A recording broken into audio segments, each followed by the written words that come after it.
مولا علی کی پیدائش کدھر ہوئی؟ خانہ کعبہ میں۔ اچھا، علی کی پیدائش علی مرتضیٰ کی خانہ کعبہ میں ہوئی۔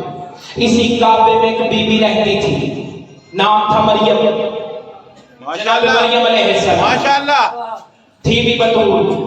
بطول کوئی چھوٹا موٹا لقب نہیں، بطول کا مطلب یہ ہوتا ہے خالق سے جدا نہ ہو، مخلوق سے جڑے۔ ماشاءاللہ ماشاءاللہ بی بی بطول تھی، نام تھا مریم۔ مریم کا مطلب ہے بڑی پاک و طاہر بی بی۔ یہ بی بی بطول تھی، مریم نام تھا، اللہ کے گھر میں رہتی تھی۔ اسی کعبے میں جہاں علی مرتضیٰ کی پیدائش ہوئی، اسی کعبے میں یہ بی بی رہتی تھی۔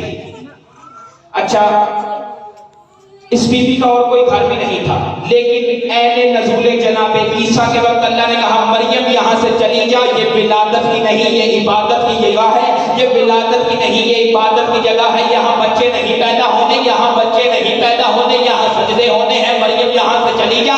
اللہ نے مریم کا گھر نہ ہوتے ہوئے بھی مریم کو نکال دیا، علی کی ماں کا اپنا گھر تھا پھر بھی بلا لیا۔ علی کی ماں خود نہیں آئی، علی کی ماں کو بلایا گیا۔ اللہ نے، آؤ سارے سنی شیعہ مل کے اس اللہ سے سوال کرتے ہیں، یا اللہ اتنا بتا، علی کی ماں بلائی کیوں، مریم ہٹائی کیوں؟ سوال ہے نا، سوال بنتا ہے، ہمارا مخلوق ہے، ہمارا خالق سے سوال بنتا ہے، حق ہے سوال کرنا۔ خدا بتا مریم ہٹائی کیوں، علی کی ماں بلائی کیوں؟ مریم ہٹائی کیوں، علی کی ماں بلائی کیوں؟ اجب نہیں جواب الہی آئے، میں نے مریم ہٹا کے بھی توحید بچائی ہے، میں نے علی کی ماں بلا کے بھی توحید،